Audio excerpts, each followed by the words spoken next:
Assalamu alaikum wa rahmatullahi wa barakatuh. Respected dignitaries on the dais and my dear friends. First of all, a warm welcome to you all, and I'm thanking you all for being a part of this peace summit.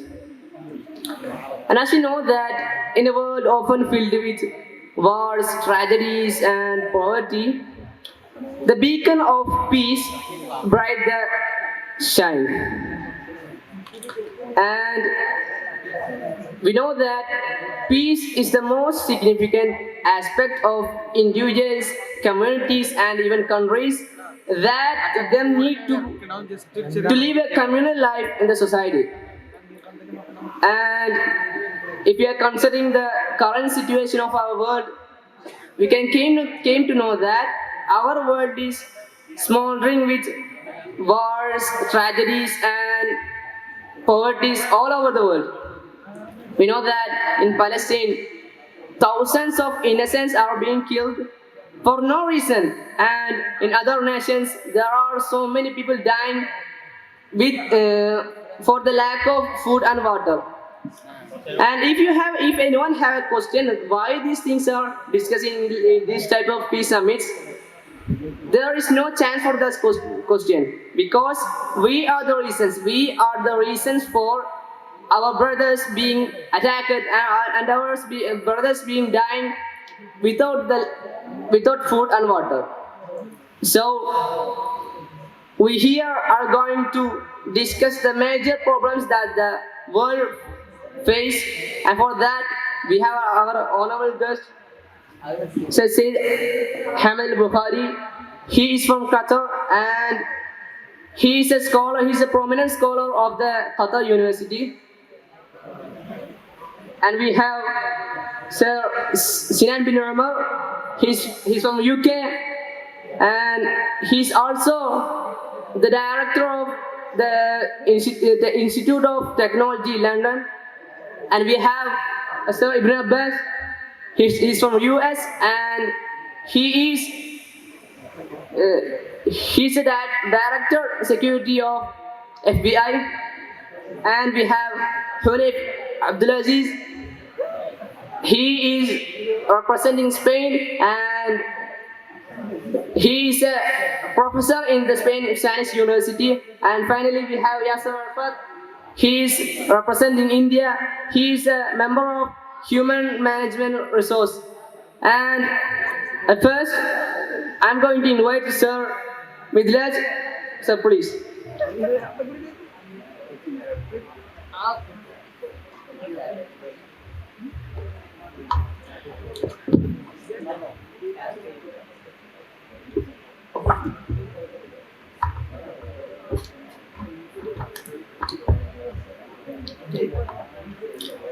Assalamu alaikum wa rahmatullahi wa barakatuh. Respected dignitaries, dear audience,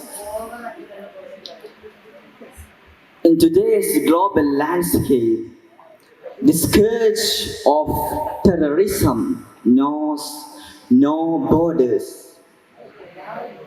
As we gather here at this esteemed International Peace Summit, it is imperative that we confront to these challenges with a unified approach, recognizing the gravity of these problems, prosperity, stability, and other problems facing our world. Understanding the threat, crime and terrorism are multifaceted forces that disrupt peace and security of nations.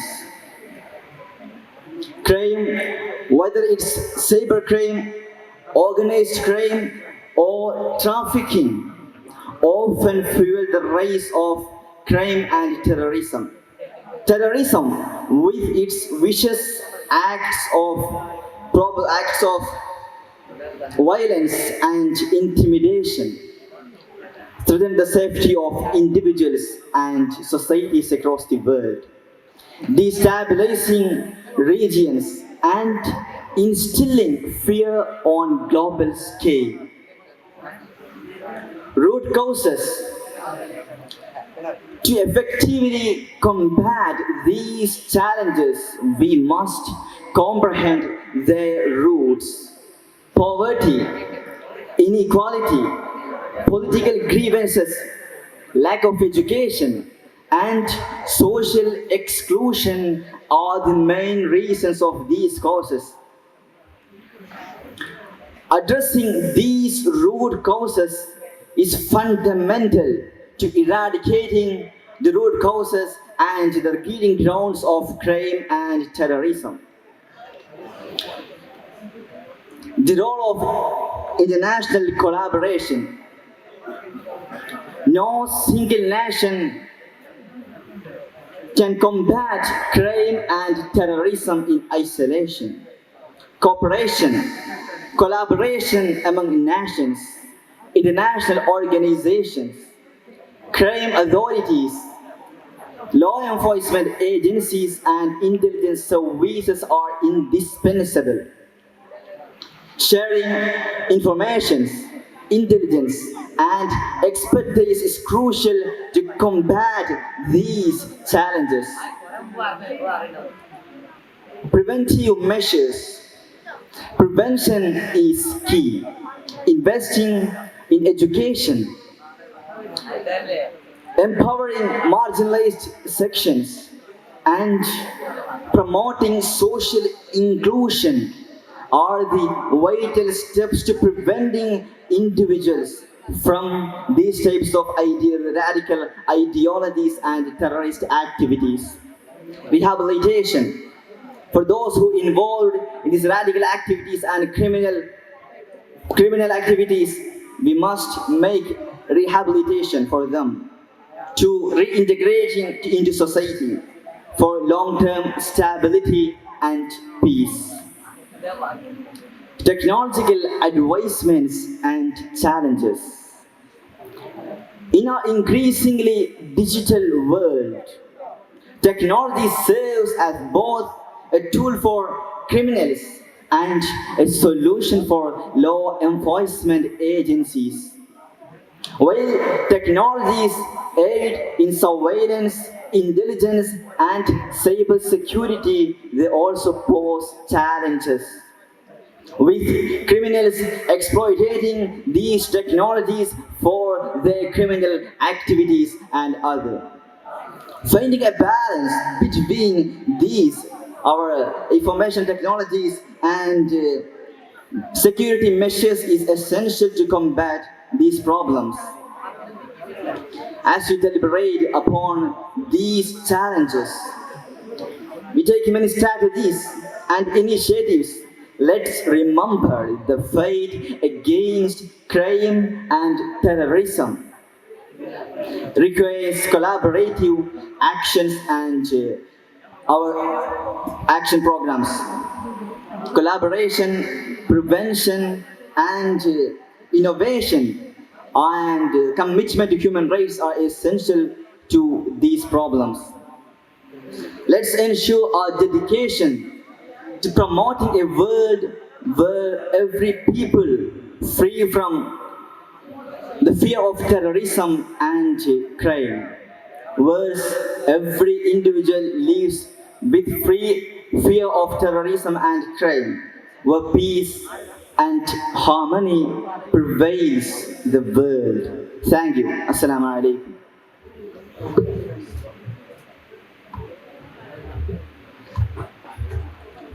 Thank you, sir. Thank you for your valuable words.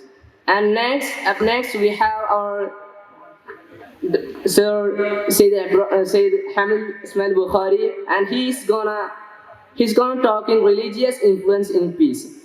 As we know that faith can affect humans, and faith can change human thought, human activities, and so much like that. And he's gonna talk about the topic religion's influence in peace. And sir, please.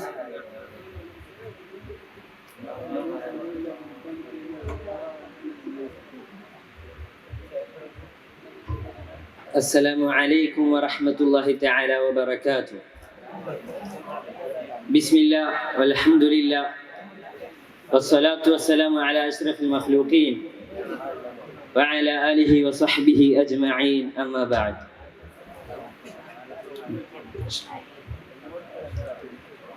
نرحب بكم جميعا ترحيبا حار. اليوم نجتمع هنا للتعمق في موضوع ذي أهمية بالغة، وهو دور التأثير الديني الإسلامي في تعزيز السلام العالمي. في عالم يشهد في كثير من الأحيان الخلافات والاضطرابات، يصبح فهم المبادئ المتأصلة في الإسلام أمرا حاسما للتعزيز الانسجام على نطاق العالم. في جوهر التعليم الإسلامية يمكن مفهوم السلام، أي السلام. الإسلام كدين يؤكد على الرحمة والعدالة. هذه المبادئ ليست جوهرية في الإيمان فحسب، بل هي أيضا منارات توجه سلوك أتباعه وتفاعلاتهم. إن القرآن الكتاب المقدس للإسلام مليء بالآيات التي تردد أهمية السلام، ويقدم إرشادات حول حل النزاعات والتعايش والسعي لتحقيق العدالة. يعلمنا القرآن أن القوة الحقيقة لا تكمن في العدوان، بل في القدرة على الحفاظ على السلام في مواجهة الشدائد. توفر أحاديث النبي محمد صلى الله عليه وسلم المعروفة بالحديث والسنة ثروة من الحكمة حول التعايش السلمي، تؤكد تعاليمه على أهمية اللطف والتسامح والتفاهم في تعزيز العلاقات مع الآخرين بعد النظر عن خلفياتهم.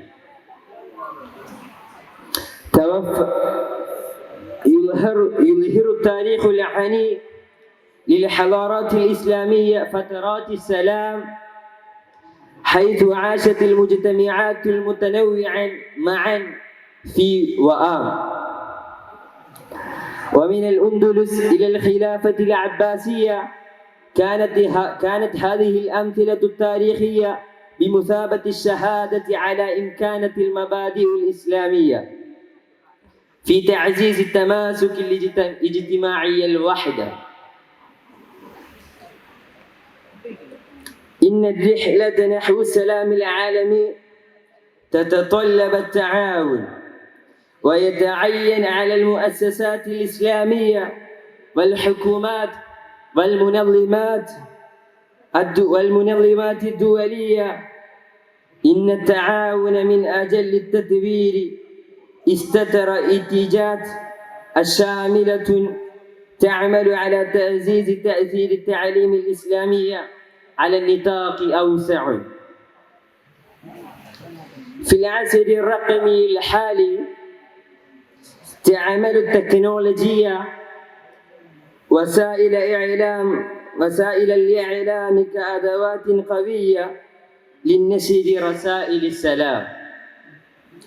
إن استخدام هذه المنصات لتضخيم الخطابات التي تعزز التفاهم والتعايش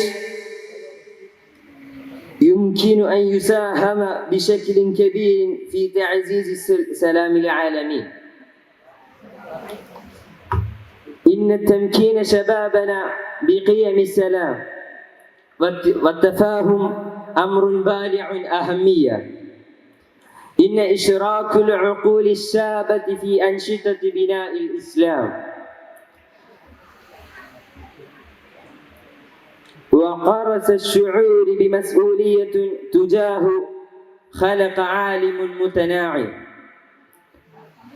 سوف يشكل مستقبلا حيث سلام ليس مجرد رؤية بل حقيقة. وبينما نعابر هذا التجمع دعونا نحمل معنا جوهر التعليم الإسلامية، القيم التي تتجاوز الحدود وتوحد الإنسانية. دعونا نحتضن التنوع ونعزز الشمولية ونسعى بشكل جماعي من أجل عالم لا يكون فيه سلام مجدد الطموح بل تجربة معايشة للجميع.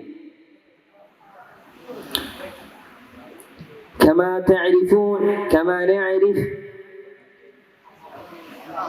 الآن هناك يوجد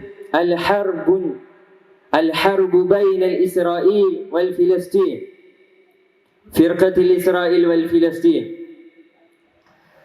أنا أعلن بتأكيد نظرة الوجه في جمهورية قطر.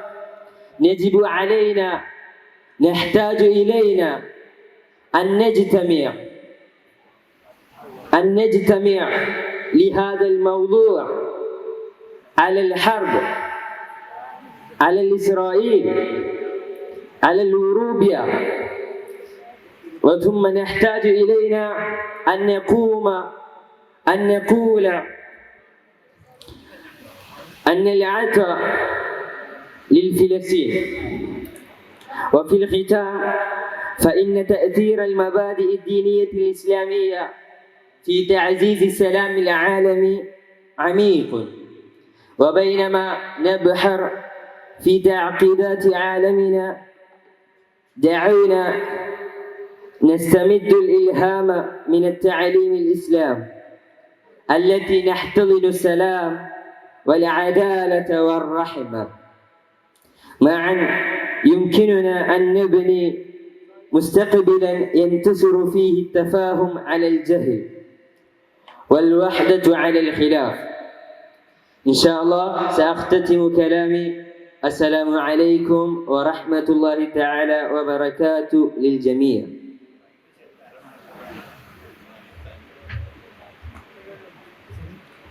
Shukran, Ya Sayyidi. Up next, our honorable guest, Sir Hanif Hizbullah, is going to speak on the topic navigating the complexity of Israel-Palestine conflict. As we know that this is the most discussed subject and topic, and we stand for Palestine. And I'm welcoming Hanif sir to the stage. Bienvenido, les canarios, sir.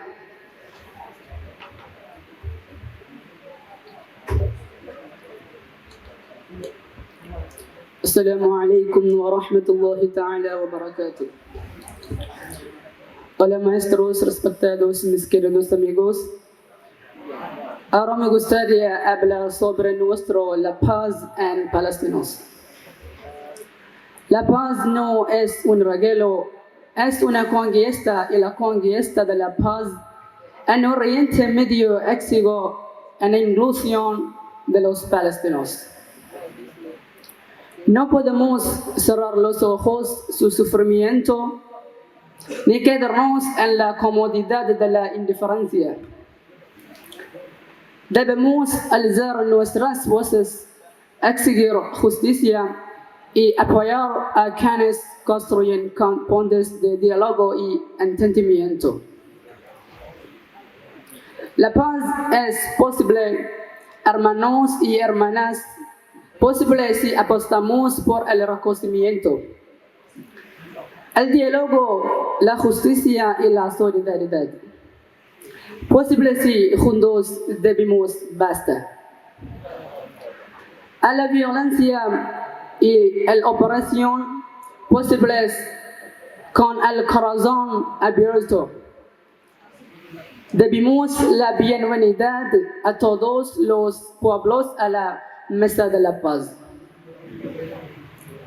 Que las palabras de esta dicen un compromiso para construir un mundo donde la paz no sea una utopía, sino una realidad tangible, un mundo donde todos, palestinos y israelíes, puedan vivir con dignidad y esperanza.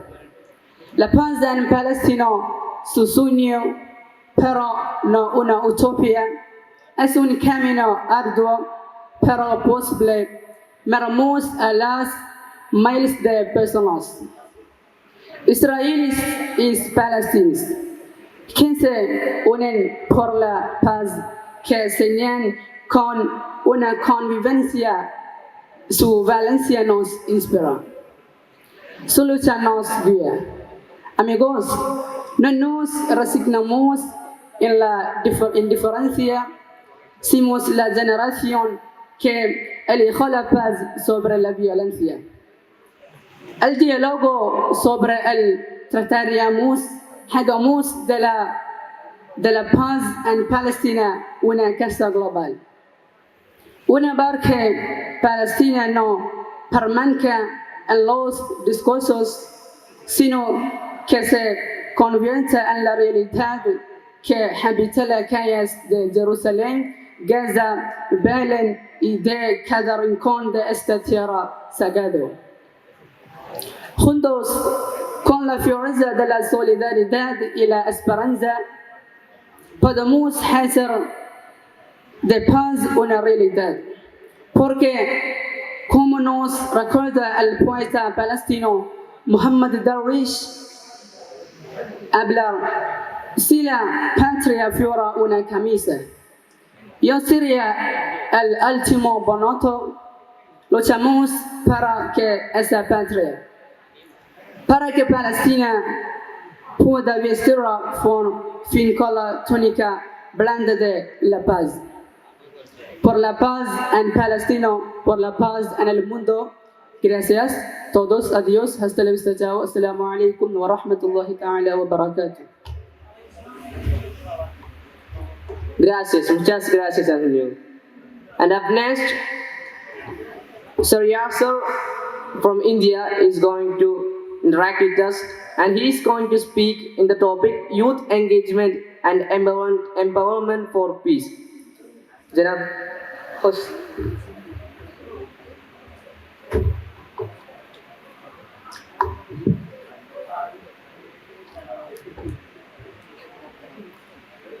السلام علیکم ورحمۃ اللہ وبرکاتہ.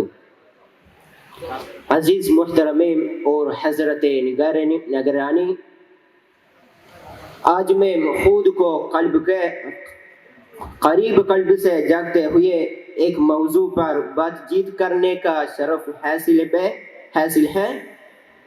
دائمی امن کے لیے نوجوانوں کی مشارکت اور طاقت. نوجوانوں اپنی طاقت، تخلیقی خیالات اور حماسے کے ساتھ صرف کل کے قائد نہیں ہے بلکہ آج کے تغیر کاروں بھی ہے. یہ تقریر نوجوانوں کی مشارکت اور طاقت میں کاٹل کا پر دینے کا اہمیت ہے جو ایک دائمی امن کی دنیا بنانے میں کردار ہے. پہلے بات، نوجوانوں کی طاقت کو پہچاننا. نوجوانوں کو مثبت تبدیلی کے لیے ایک طاقتور فورس مانا گیا ہے. ان کی توانائی، تازہ دیکھ بھال اور عزم بنیادی انوویشن اور ترقی کے لیے مائل ہے. اس حقیقت کو پہچانتے ہوئے ہمیں انہیں دائمی امن کے منصوبے میں فعال کرنے کے لیے مختار کرنا چاہیے. دوسری بات، اظہار کے لیے مواقع فراہم کرنا نوجوانوں کی طاقت میں ایک اہم پہلے تشکیل دیتا ہے. اظہار کے لیے مواقع مہیا کرنا، چاہیے کلچر، مظاہرات یا کمیونٹی پروجیکٹس ہو، हमें ऐसी जगहों बनाती चाहिए जहां नौजवानों की आवाज़ें सुनी चाहिए और कदर की चाहिए। ये प्लेटफॉर्में बनती हैं जहां तशहीर और कारवानी के लिए नौजवानों को मौसीकार बनाया जा सकता है। दूसरी बात, तालीम को तौक़त के लिए एक टोल बनाना।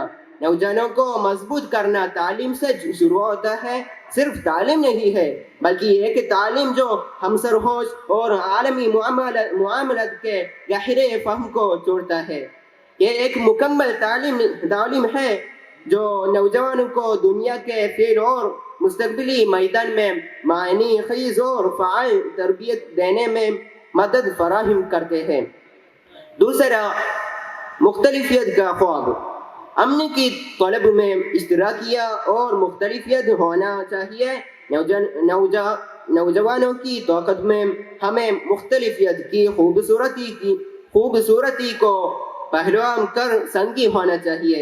उसके ज़रिए हम मुख्तलिफियत की ज़रिए तरक्की करते हैं जो मज़हबी और नस्ली हदों को पार करता है। दूसरे बात, समाजी बुलाने के लिए टेक्नोलॉजी का इस्तेमाल। डिजिटल दौर में टेक्नोलॉजी ने टोल की तरह खिदमत फराहम की है। सोशल मीडिया और दीगर टेक्नोलॉजी आवाज़ ने हमें मालूमात और ख़यालात की तेज़ रफ्तार से। आखिर में ये माशरती जहाज़ को आगे बढ़ाने के लिए हमें एक दूसरे को हिमायत करने की ज़रूरत है।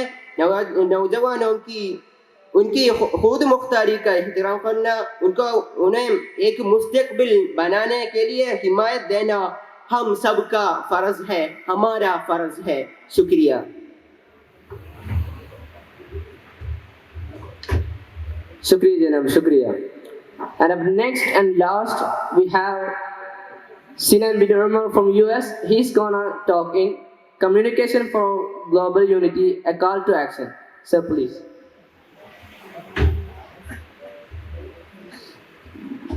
Assalamu alaikum wa rahmatullahi wa barakatuh.